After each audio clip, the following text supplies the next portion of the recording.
नमस्कार, prime time show देख रहे हैं। मैं हूं आपके साथ शिवानी रतूड़ी। अभिजीत दीपके की मुश्किलें और बढ़ गई हैं। अब उन पर आरटीआई का हथौड़ा चल गया है।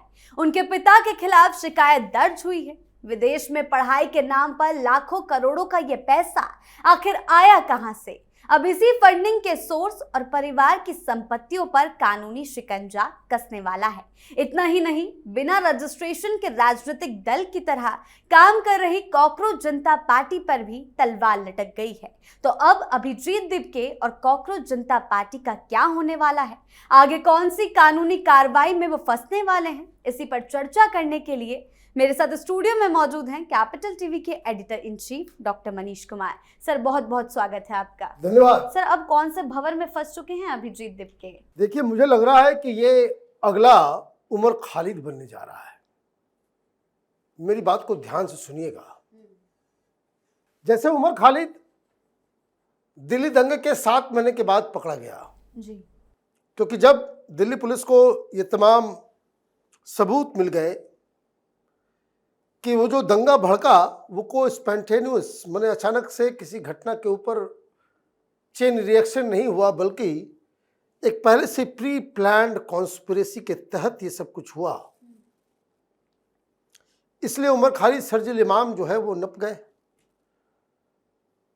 यहां भी अब दिल्ली पुलिस इसी एंगल से इसको जांच कर रही है और बहुत बड़ी जानकारी मैं आपको दे दूं कि इस पूरी जांच को मॉनिटर गृह मंत्रालय कर रही है।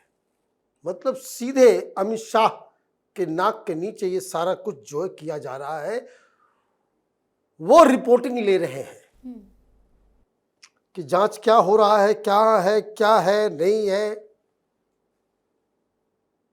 अब मामला इतना सीरियस क्यों हुआ है? 20 ऑर्गेनाइजेशन, 4 पॉलिटिकल पार्टी वो इसके जद में आएंगे, क्योंकि जो लेवल ऑफ वॉयलेंस है, लोग मरे नहीं,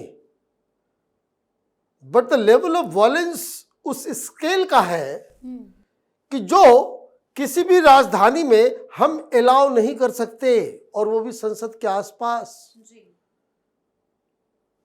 वो पैलेट वैलेट नहीं चला होता तो बड़ी दिक्कत हो गई होती,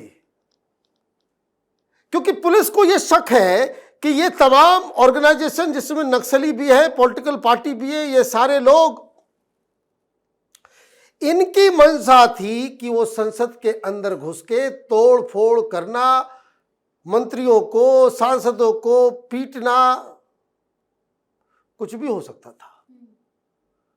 अब इस बात के जो संकेत मिल रहे हैं, उसलिए ये पूरी जांच जो है उस कॉन्स्पिरेसी को तलाश में है कि कहां ये कॉन्स्पिरेसी रची गई, कौन कौन लोग इसमें शामिल हैं, किस लेवल पर शामिल है और क्या इनकी तैयारी थी। आप देखिए, आपने खबरों में भी देखा होगा कि लगातार इस घटना के दौरान और उसके अगले 2-3 दिन तक NSA, IB chief, home secretary Amit Shah 4-5 दिन तक नजर नहीं आए। वो मीटिंग चल रही थी, इसी सारी चीजों पे चल रही थी कि अब इसे एक कॉन्स्पिरेसी एंगल से कि संसद पे हमला करना है और उसके बाद क्या होता। क्योंकि देखिए, ये इस तरह की चीजें जो होती है, once things goes out of your hand, out of control, फिर ये क्या होता, कहां जाकर के ये अंत होता इसका, किसी की मौत पे, किसी ये आप, और ये लगातार ये वही लोग हैं, वही संगठन है, वही सारे नेता हैं जो लगातार नेपाल बना देंगे, बांग्लादेश बना देंगे। वो जो रात में ये लोग रिजिग्नेशन पार्टी कर रहे थे, तो वो जो दीपके के बगल में बैठा हुआ दाढ़ी वाला लड़का, वो नेपाल बनाने आए हैं, नेपाल बना देंगे, नेपाल बना देंगे। ये सारी चीजें जो है वो करते हुए पाया गया। द स्केल ऑफ वायलेंस, जो लोग कह रहे हैं कि भाई ये तो स्टूडेंट पीसफुल है ना, यही कह रहे हैं ना।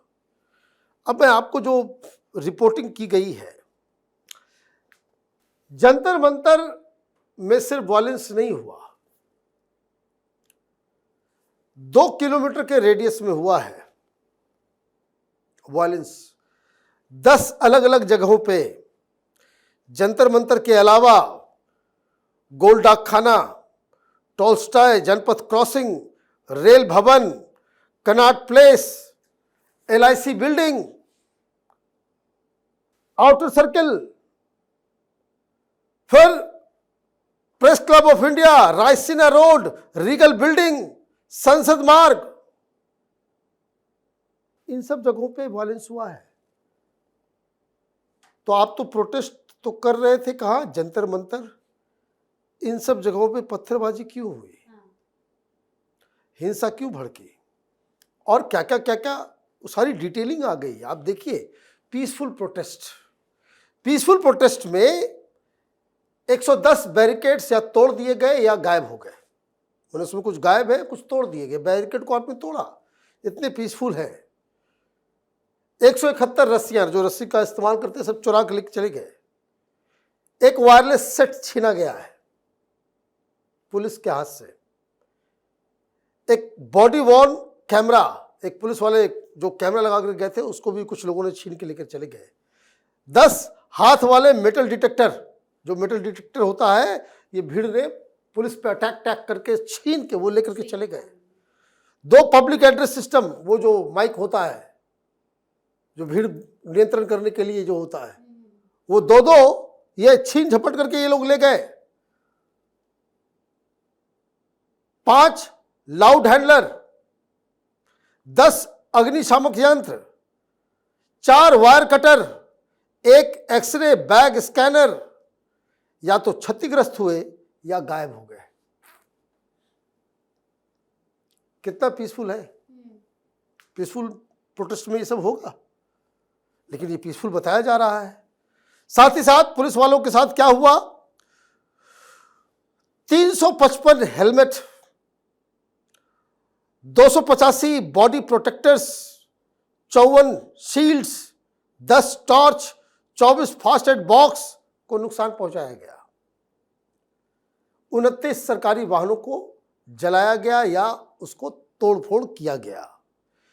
एक वाटर टैंकर, एक DTC बस और एक सरकारी वाहन को इन लोगों ने तोड़फोड़ किया। कुल मिलाकर के 244 पुलिस वाले घायल हुए। ये दिल्ली पुलिस की वो रिपोर्ट जो गृह मंत्रालय को दी गई है कि माय लॉर्ड यही हुआ है जी।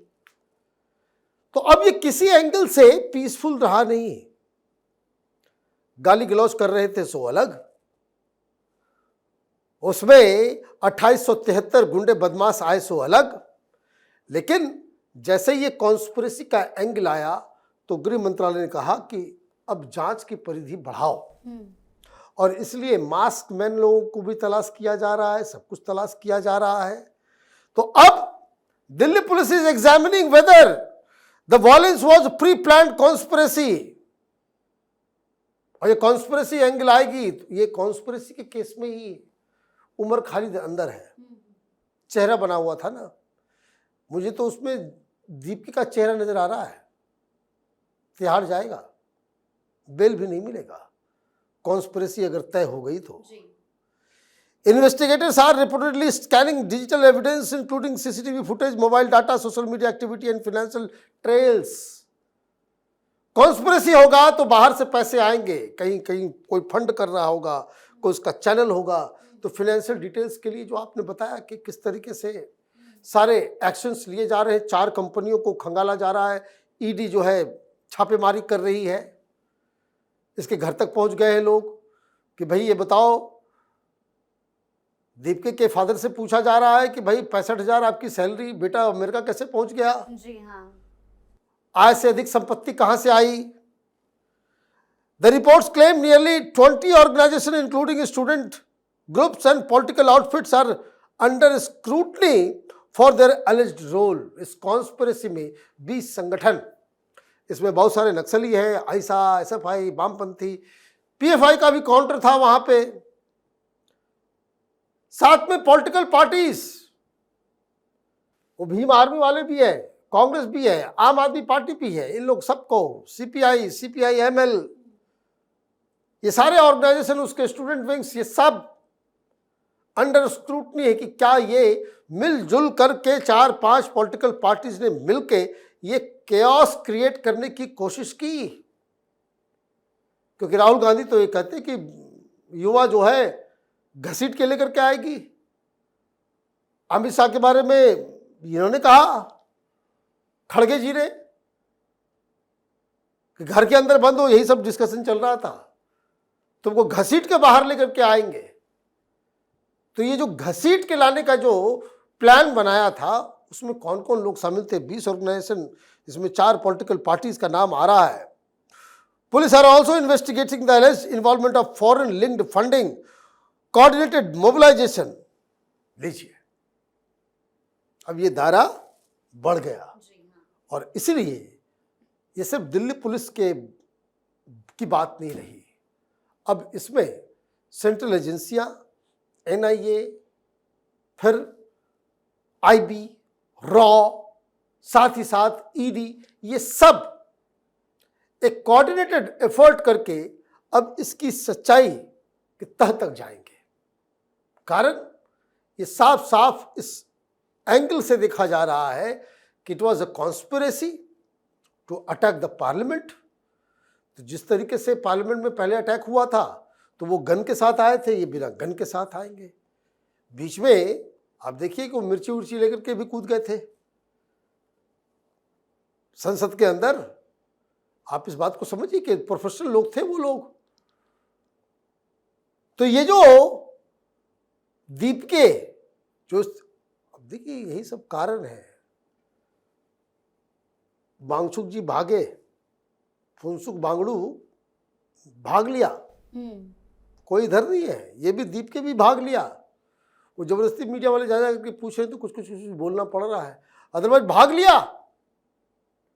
क्योंकि अब ये इन्वेस्टिगेशन बिल्कुल अलग संकेत और अलग इशारे कर रही है, जो दीप के लिए और उसके तमाम स्पॉन्सर्स और पॉलिटिकल पार्टीज के लिए बड़ा महंगा पड़ने जा रहा है।